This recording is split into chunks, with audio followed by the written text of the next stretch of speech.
adventure begin. Here we go.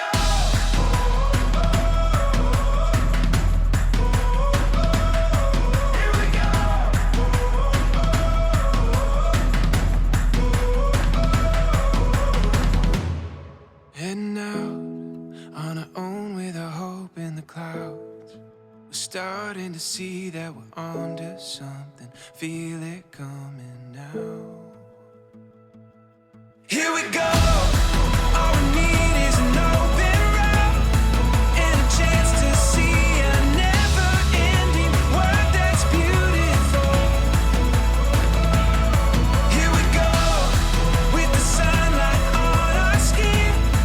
It's a brand new day. It's ours to take and we will let it in. This is where the adventure begins. Hey guys, and welcome to Episode 11. episode 11. Yeah, who would have thought? So we are still a few weeks behind on our vids. So currently we are somewhere in New South Wales, and you'll find out about that in due course. But for the If you're moment, watching our socials, you'll know exactly where we are. yeah, you'll get a bit of an idea on the socials. But Yeah. in the meantime, this episode we are... Mariah Island. Yes, Mariah Island. We spent a nice casual day on Mariah Island off the east coast of Tasmania, just outside Tribunna. Guys, thanks for watching, and we'll talk to you soon. And see you at the end.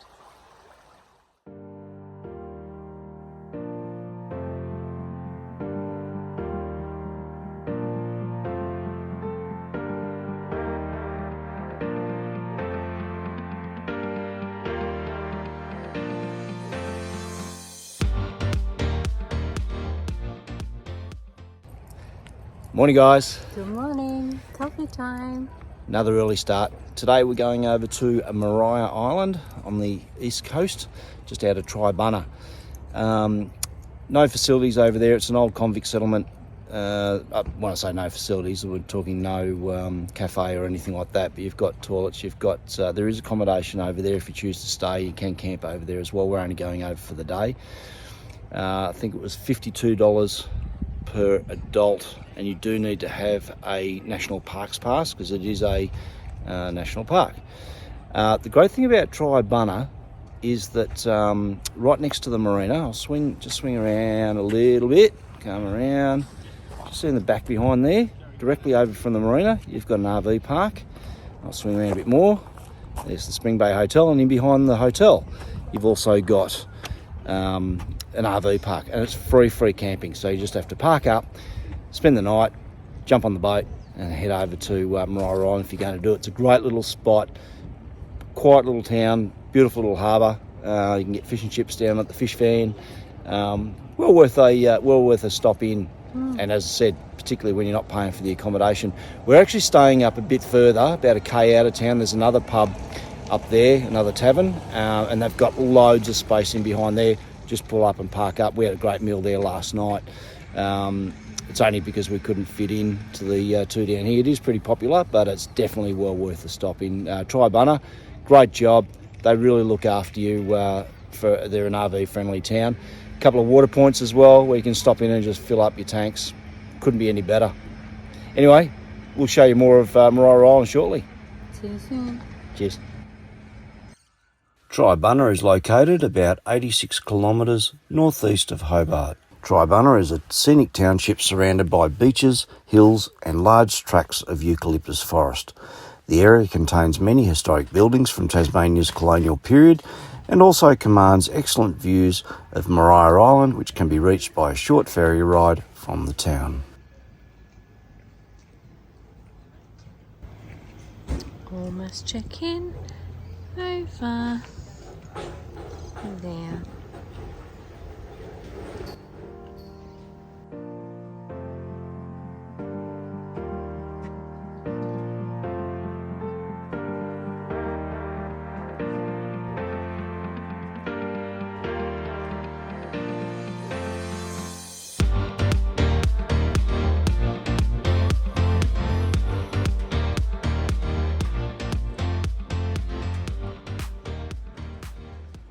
In Encounter Maria Island is the official ferry service for the Tasmania Parks and Wildlife Service across to Maria Island. They run regular daily services and prices vary.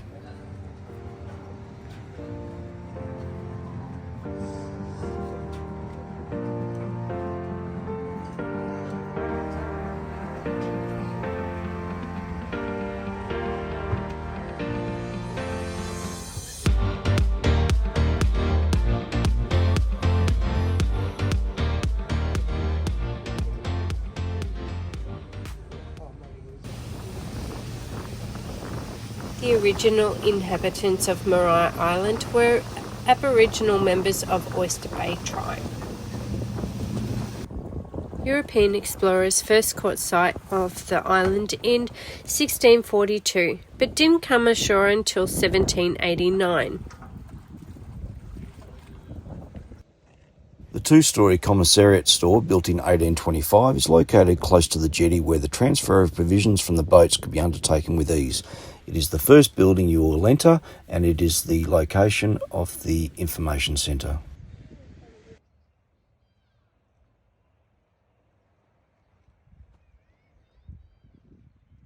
In 1825, 50 convicts were brought to the island by English soldiers.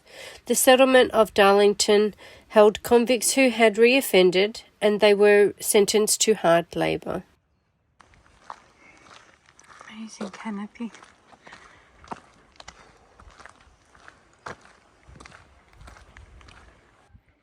Using foot power or paddle power, Maria Island has a number of hikes and trails ranging from an hour to 14 hours.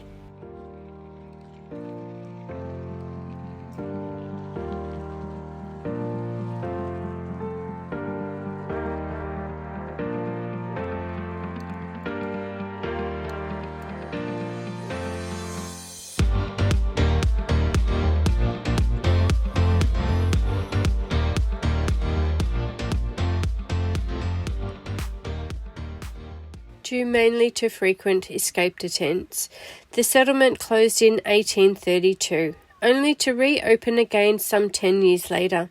The second convict era lasted for 8 years, 1842 to 1850, with a focus of agriculture, industry and training.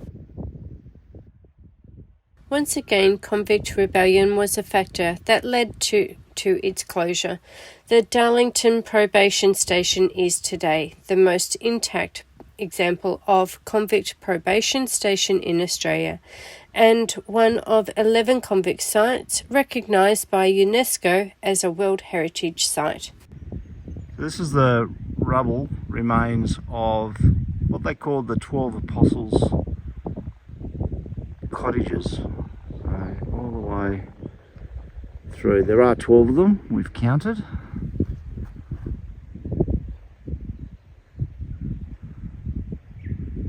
They sit up here on the hill, overlooking this view.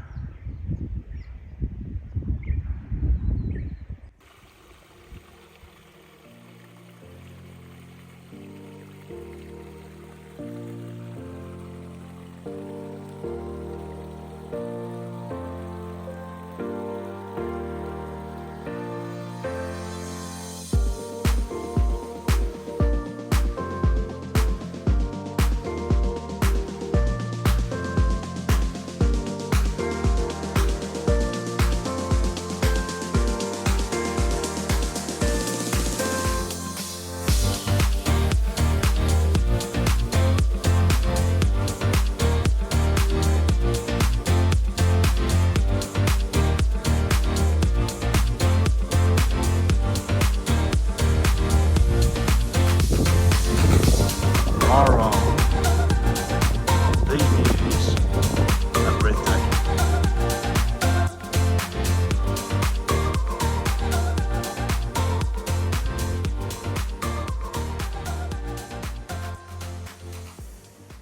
The fossil cliffs contain a vast number of fossils, including clams, sea fans, corals, scallop shells and sea lilies that were deposited in the sea around 300 million years ago. The extraordinary fossil richness is one of the finest examples of its kind anywhere in the world.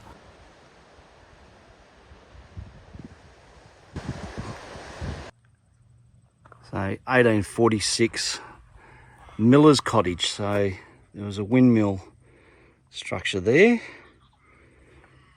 and this was responsible for milling all the grain. So it's just a two-room cottage. It's actually the only one that has a date stamp on it above the doorway, so they know that this one was definitely built in 1846.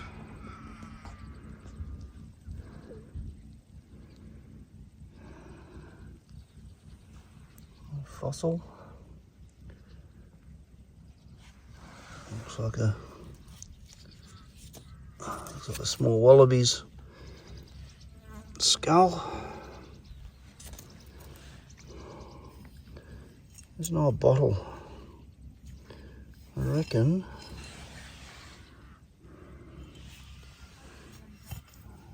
it'd be quite old. No dates though.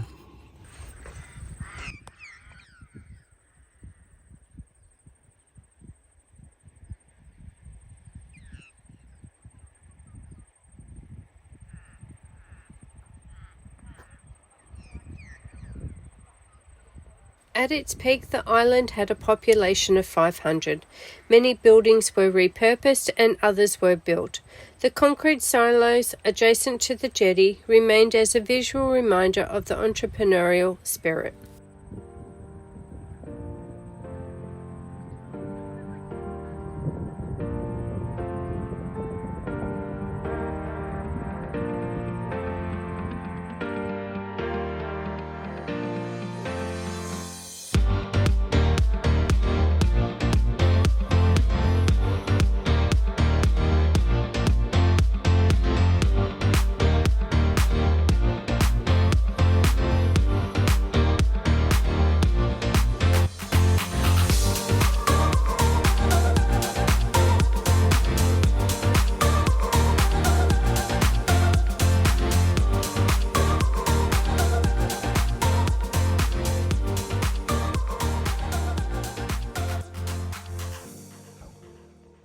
In 1923, the hotel was used as the administration offices for the National Portland Cement Company, and some staff were accommodated here, and a bush nurse also had a ward, bedrooms and kitchen in the building. The above photograph was probably taken after the closure of the cement works in 1930 and just prior to the demolition of the hotel.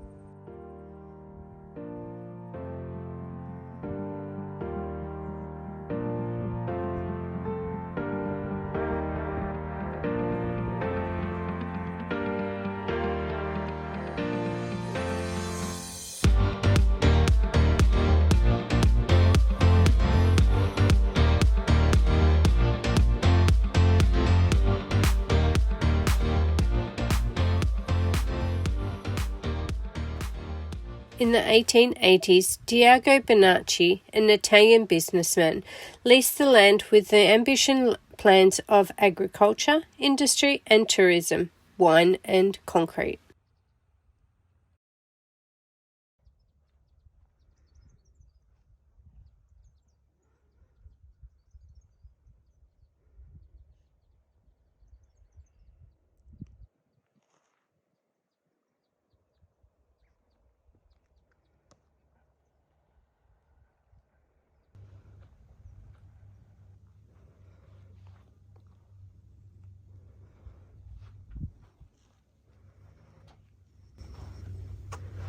What have you found?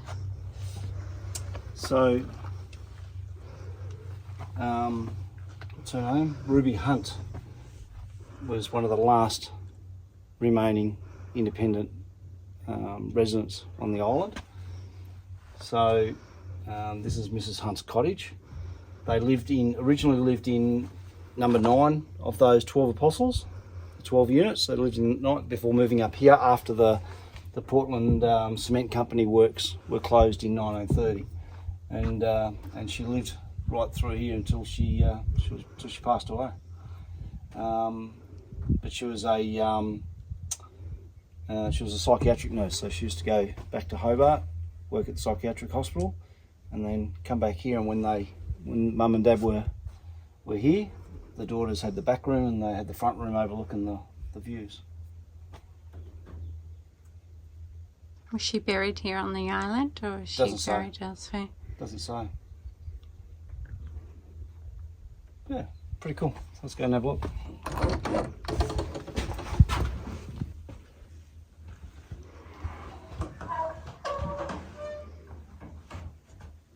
Oh, telecommunications. Telstra e-chart out.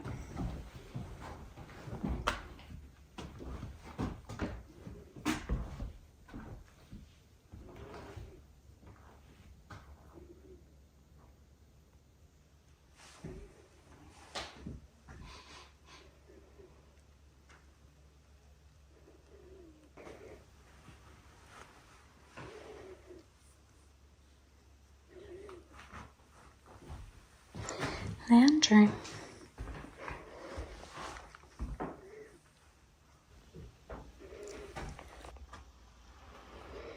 So the kitchen or shed.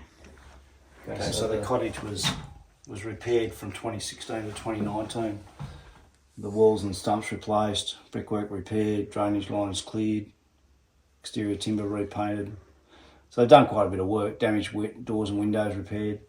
They've done quite a bit of work to, like, they've left obviously as much of it natural as they can, but there's a lot of it's obviously been repaired as well. The old Mrs. Hunt appeared on the newspaper a few times.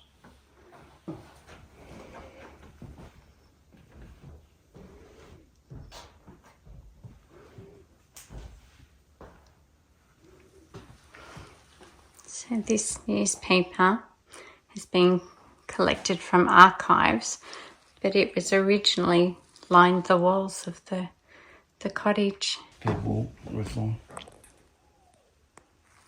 So, original roof line, repaired roof line.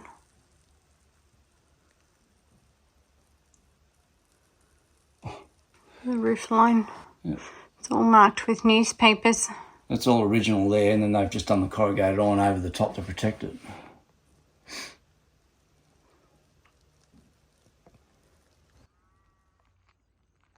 Farming and fishing ventures followed the Italians' failed business pursuits, and eventually the island was declared a national park in 1972.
What the painted cliffs lack in height, they more than make up for with their amazing colours and swirling patterns. The patterns are caused by groundwater percolating down through the sandstone and staining the rock. Wave action and sea spray have contained the erosion, resulting in magical honeycomb patterns, potholes and notches.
Access to the painted cliffs is safest within 2 hours of low tide. There is no access to see the painted cliffs from the cliff top.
So how did you find Maria Island? Yeah, Maria Island's pretty specky. It's different. It's not what I expected. It's not cheap to get over here because obviously you've got to have a national parks pass anyway, and then it's $52 per adult. So, but that's regardless of whether you're staying for the day or overnight. There is camping fees and that if you're going to stay overnight, but that's where you can spread it out a bit and make it probably even more worthwhile. But as a day, like we've covered some. We forgot to actually check how much we've done, but I reckon we've covered some territory. We've covered at least 10k. Yeah, I reckon. But it's been chilled. It's been casual. We've stopped and we've sat on the beach and we've sat on the looking at the views and sat on the cliff. Not close to the cliff. But we've we've seen plenty of paddy melons and skippies and Any wombats, honey? No wombats. Not yet. Loads of poo. We've got an hour and a half, but I think playing Inspector Gadget, we found the where the wombats are because there was fresh poo and diggings there, but no wombats. But yeah, plenty of other wildlife, lots of bird call. It's I tell you, I'm impressed. I'd definitely come back again. Good day? Yeah, I'd come and stay overnight. Yeah, I'd love to come over and stay. Look, we were going to bring our bikes over, but didn't this time. Okay. Which I don't know. It's good and bad because, we've covered the island or... Most of what we could. We've only touched on the island, within walking distance of the main terminal for the ferry. But we've done all the main things that you come to see, and then you can stretch a bit further afield if you're biking. But I don't know. I reckon you miss a lot of the finer stuff when you're not walking. And how many times have we seen like a little paddy melon or something just in the bush, or a little beetong? So I don't know. I reckon we've done pretty well. And like I said, I've just enjoyed the bushwalk. It's been pretty specky. Maria Island, out of Tribunna, on the east coast of Tasmania. Yeah. Check Put it on out. your list. Absolutely. Okay. Ooh, quick update, guys. As we're walking back to the boat, we did come across some wombats. And you'll see that in the footage. Cheers.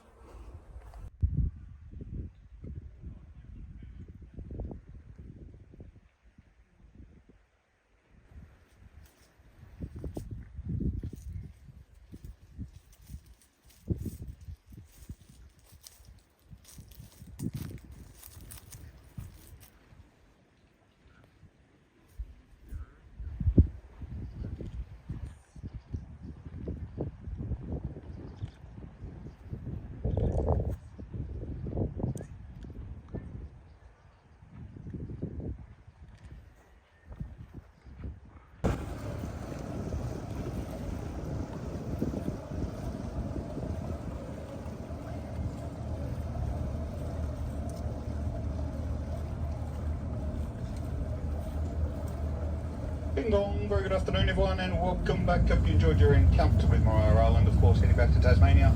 I'll be over there in about 30 or so minutes. Just a reminder for those of you, the little people close by, to please keep your little people very close by and monitor, if not running around the boat independently. And of course the journey back home folks, 3 of the finest galley keepers in the west or the east. They're all downstairs in that galley waiting to serve you folks. Beers, wines, chocolates, chips, ice creams. Enjoy the trip back. Okay, so this is our free campsite at Tribunna, so that we could then go over and check out Mariah Island. So as we said earlier, you can actually park up down behind the Spring Bay Hotel right next to the wharf, or you can just come, it's about a K further up the road, Tandara Hotel Motel. So you can drop in for a meal, top up on your drinks, but as you can see, you can park up anywhere you like on this grassed area. You can see us right over there.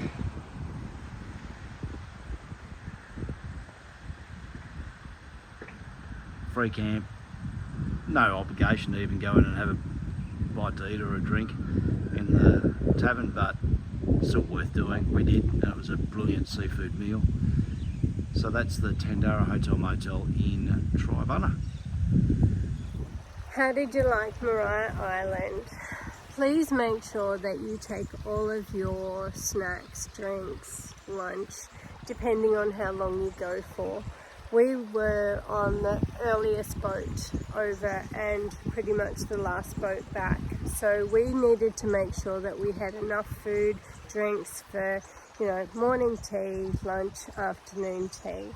But you can purchase on the boat, and there is a little food truck at the terminal on the main part of Tassie that you can also purchase food from as well.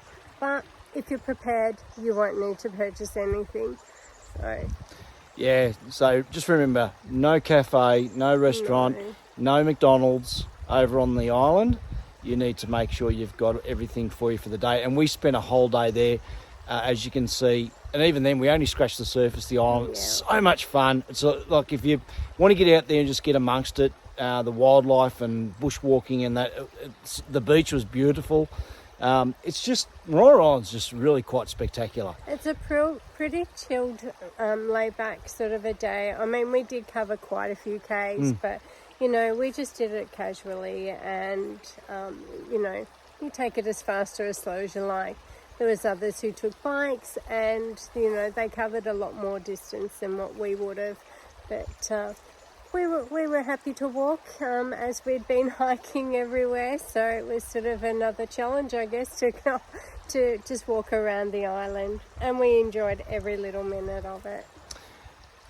And I should say, welcome back, Sammy. Oh, my sexy husky voice, isn't it She great? still, I'm she so still sounds, sorry. yeah, she still sounds a little bit crook, but she stepped up for this one. So welcome Go back, to hun. bed. So thanks again, guys. Thanks for watching. The usual, like and subscribe. It really helps us out. Yeah.